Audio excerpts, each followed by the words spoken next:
Jesus took with him Peter and James and his brother John, and led them up a high mountain by themselves. And he was transfigured before them, and his face shone like the sun, and his clothes became dazzling white. Suddenly there appeared to them Moses and Elijah talking with him. Then Peter said to Jesus, "Lord, it is good for us to be here. If you wish, I will make 3 dwellings here, one for you, one for Moses, and one for Elijah." While he was still speaking, suddenly a bright cloud overshadowed them, and from the cloud a voice said, "This is my Son, the Beloved.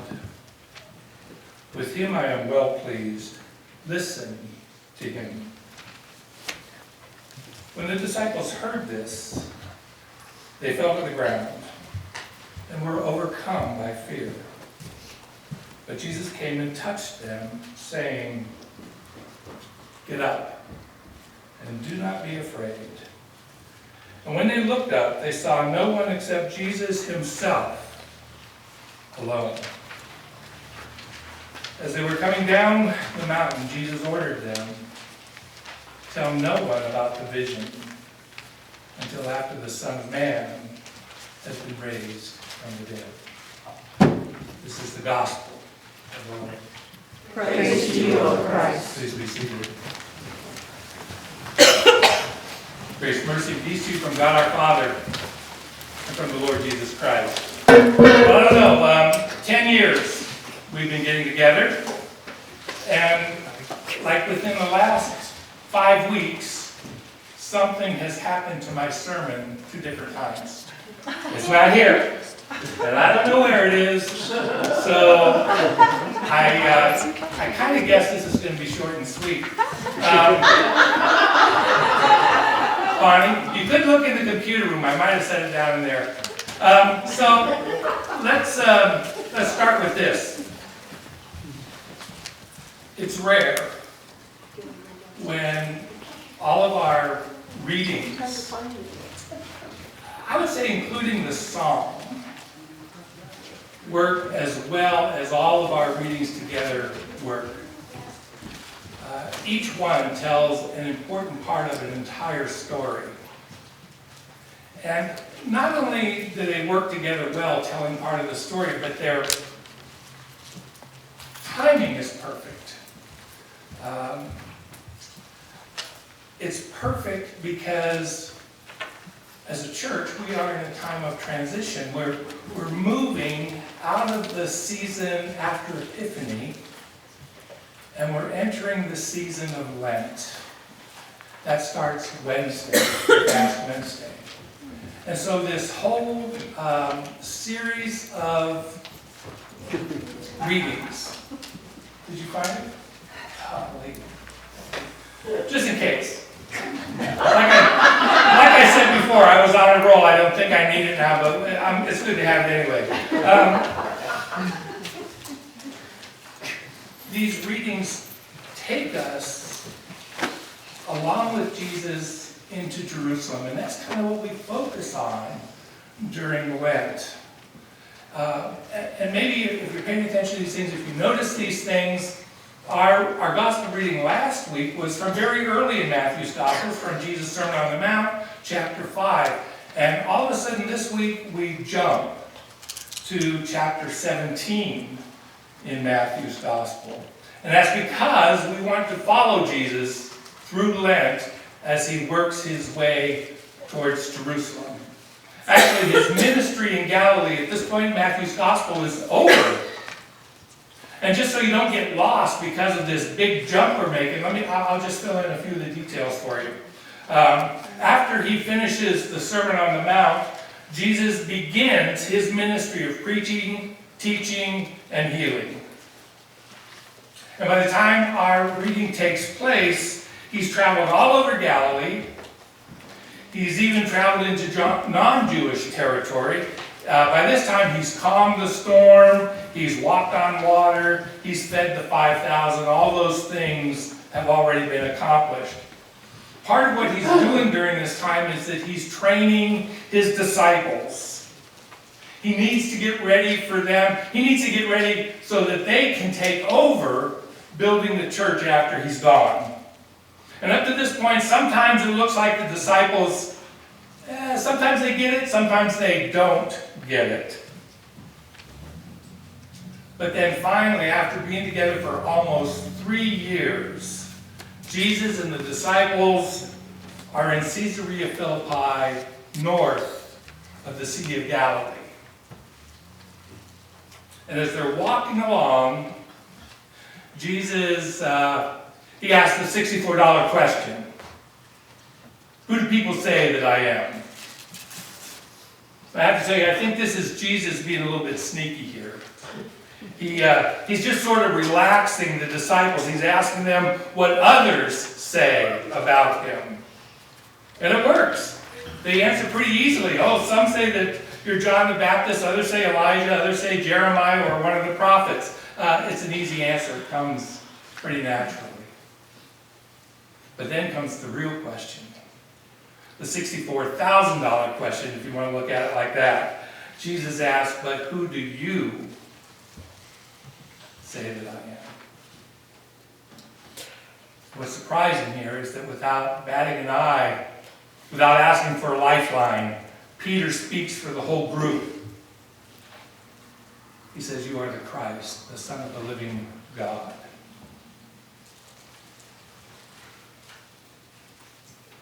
And as soon as Jesus hears this, I have to think he probably sort of smiled to himself.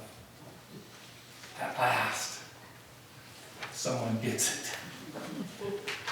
Now, Peter will demonstrate, just like in a matter of minutes, that he doesn't get it completely, but at least he's got the words right at this point.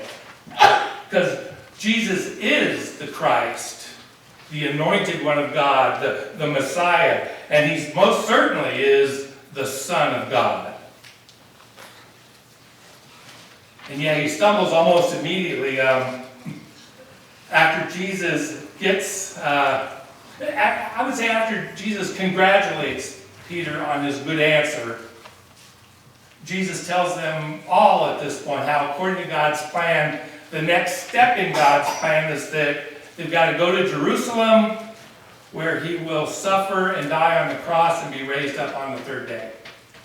He spells this all out very plainly, and Peter must have been feeling kind of full of himself because he tries to rebuke Jesus. He pulls him aside and says, God forbid it, Lord. This must never happen to you. This is a little note to self moment. Not a good idea to rebuke the Son of God. I mean, he just said it, but he does it anyway.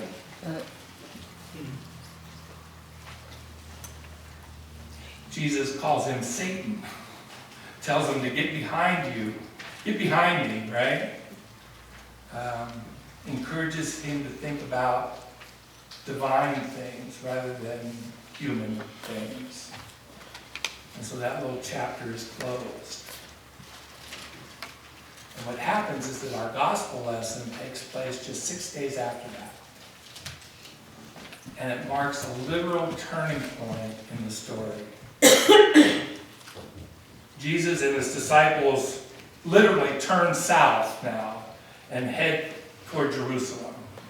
But not before one last, very important event takes place. The disciples don't know it, but they're about to have a mountaintop experience. Transfiguration is in their immediate future. And I would just tell you that every detail about what happens next is important, and so much of it, more than we think, applies to and has meaning for us today. And this whole episode of the Transfiguration fits so perfectly to Matthew's purposes in writing the gospel and the way he recounts this event. Matthew wants his original readers, he wants us, for that matter, to understand that Jesus is the fulfillment of everything written in the Old Testament, all the prophecies there. He wants us to know that Jesus is the new authoritative Moses. And that he's also Emmanuel, or God with us. And so just remember, this whole scene about the Transfiguration takes place immediately after Peter has rightfully identified Jesus as the Christ, the Messiah. And then we're going to find out that so much of what Jesus teaches takes that old law of Moses and adds something to it. You might remember our gospel lesson from last week. It's because it's a good example.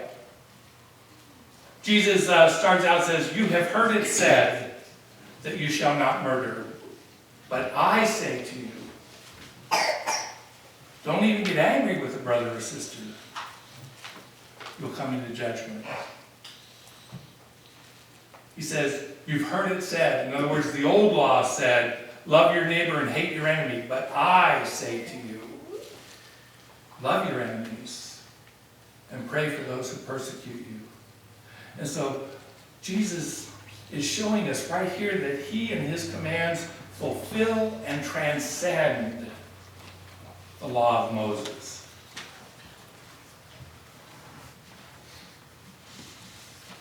And once Jesus and the disciples are on that mountaintop, Matthew wants to make sure that we continue to see the parallels between Jesus and Moses.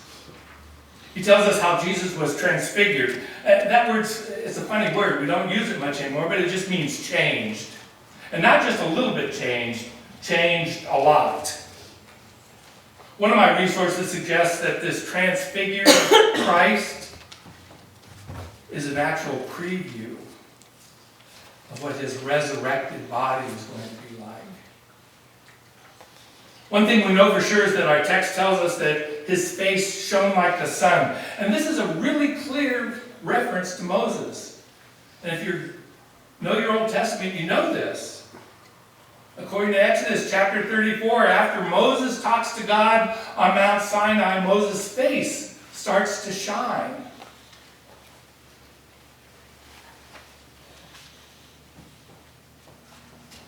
But at the Transfiguration, not only does Jesus' face shine, but all his clothes become dazzling white. He's just enveloped in the glory of God. And so this isn't lost on the people that he's talking to. Peter, James, and John are sitting there watching all this, and they would know that in the Old Testament, the Shekinah glory of God was witnessed by all the people. That was the shining of God. It radiated from God when God was, say, in the cloud, leading the people through the wilderness. The glory of God and the Shekinah glory would have descended on the tent of meeting when God's presence was there.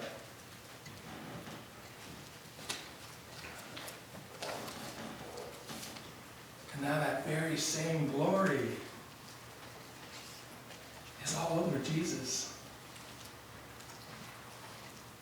That glory was associated with God himself, and now it's part of who Jesus is. And this surpasses anything that Moses might have had. You know, apart from his face sort of gently shining after conversing with God, Moses never would have experienced that kind of glory.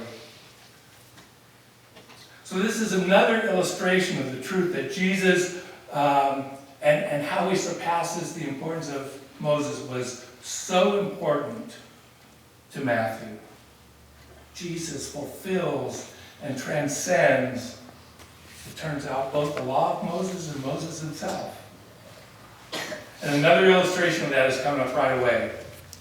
Kind of suddenly, before the amazed eyes of the disciples, Moses and the prophet Elijah actually appear and begin to speak with Jesus. Now, the disciples are not exactly privy to this conversation. They're not listening in on it, but there's no doubt in their minds who's involved in it. And this shows up in all the gospel accounts, all the synoptic gospels that talk about the Transfiguration, talk about this conversation that goes on between Moses, Elijah, and Jesus. And so what the disciples are seeing is an actual personification of two of the most important things going on in the Jewish faith, the law and the prophets. The law was given through Moses. And Jesus even refers to the law as the law of Moses. And of course in Elijah, you've got sort of the prophet extraordinaire, right? He's the one who faced down 450 prophets of Baal on Mount Carmel. And so we've got the law and the prophets represented by Moses and Elijah. And here Jesus is, standing, talking with the two heroes of the Jewish faith in a conversation with them. And while Peter, James, and John, and of course were not able to eavesdrop on that conversation, I don't think it's something that we should just sort of dismiss or take lightly. Hello. That sounds like the computer. Andy says it's not me. I always pictured that conversation where Moses and Elijah are talking to Jesus as them giving him the words of encouragement that he would need to follow through on this drastic plan of redemption. It was his mission. You do know that according to Jewish tradition, neither Elijah or Moses died what you could call a conventional or a natural death. Elijah was, he was raised up into heaven through a whirlwind, and they never found, there's never been a grave, a no known grave of Moses ever found. And so their physical presence alone would have to have been an encouragement to Jesus. It was actual proof of something that Jesus would come to say in Matthew 22, that God is not the God of the dead, but the God of the living. And so Peter's so overwhelmed by this whole scene that he kind of babbles something about making dwellings. Did you get that? For Jesus, Elijah, and Moses. Let me make 3 dwellings for you here. He wants that mountaintop experience to continue for as long as possible. And in the middle of that offer, more Shekinah glory appears. And this cloud envelops them and overshadows them, and they hear the voice of Almighty God. They all hear it. And God says, "This is my Son, the beloved, with whom I am well pleased. Listen to him." What an amazing exclamation point this is to the whole event. God reiterates the words that he spoke at Jesus' baptism, and he makes one little addition that's so important. At Jesus' baptism, that was the beginning of Jesus' mission. And God makes that same statement, "This is my beloved Son, with whom I'm well pleased." That's the affirmation that God approves of what Jesus was doing. Jesus is following the divine plan when after his baptism, he begins this ministry of preaching and teaching and healing. And now at the Transfiguration, that first part of the mission is over and done with. And now the end, that final difficult piece, that march to Jerusalem starts. And it's so important that God affirms even that part of the mission. God the Father is pleased that God the Son is sticking to the game plan. He didn't have to, And just in case there's any doubt in any of the disciples' mind about changing that game plan, God adds that one last little bit. Listen to him. In other words, Jesus has it right. He's not doing the easy thing. He's doing the right thing. disciples then and his followers now. We just need to remember to listen to him. This is such a powerful affirmation that Jesus is doing God's will, and that as his followers, we're doing God's will when we listen to Jesus. But I would tell you that the line in this passage that melts my heart the most comes right after Jesus goes to his disciples after they've fallen to the ground, overcome with fear. Our text says Jesus came to them and touched them. I love this. Because in our times of trouble and great fear, Jesus comes to us. He touches us, and he encourages us to get up and not to be afraid. The clincher, though, for this whole scene for me is this.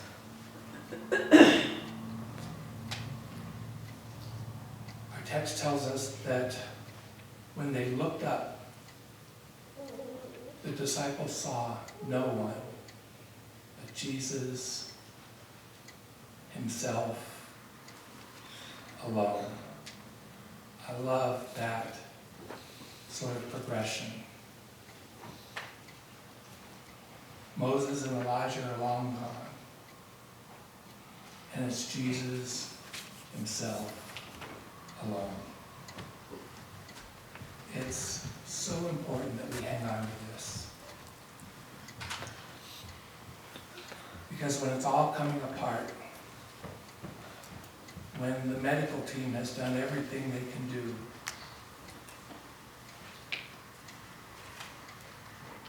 or when the relationship that you value so much is beyond repair,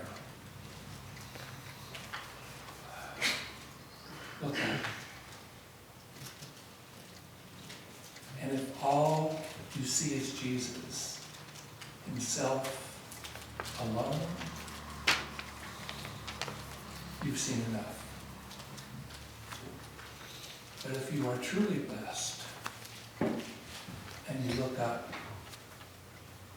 and you see yourself surrounded by fellow followers of Christ who love you and who support you, so much better. That voice from the cloud binds us together. This is my Son, beloved, with whom I am well pleased. Listen to him. I'll leave you with one last thought. As disciples of Jesus, we're called not just to listen to Jesus, but also to follow him. And if you know how that story of the Transfiguration ends, Jesus takes the disciples back down off the mountain. And so we also follow Jesus back down off that mountain and into this sort of gritty chaos that's going on in the valley where the real work of the kingdom of God takes place. I think sometimes we can be a lot like Peter. We want that mountaintop experience, that feeling of having God present in our life, the feeling that we get sometimes when we're singing songs and being in worship together. We want that to continue. But we're called to be the hands and feet of Jesus, to do his good work and to share his gospel message in the valley. And we don't do it by ourselves. As Jesus says in the Great Commission, remember, I am with you always, even to the end of the age. And for that we can be thankful. Amen.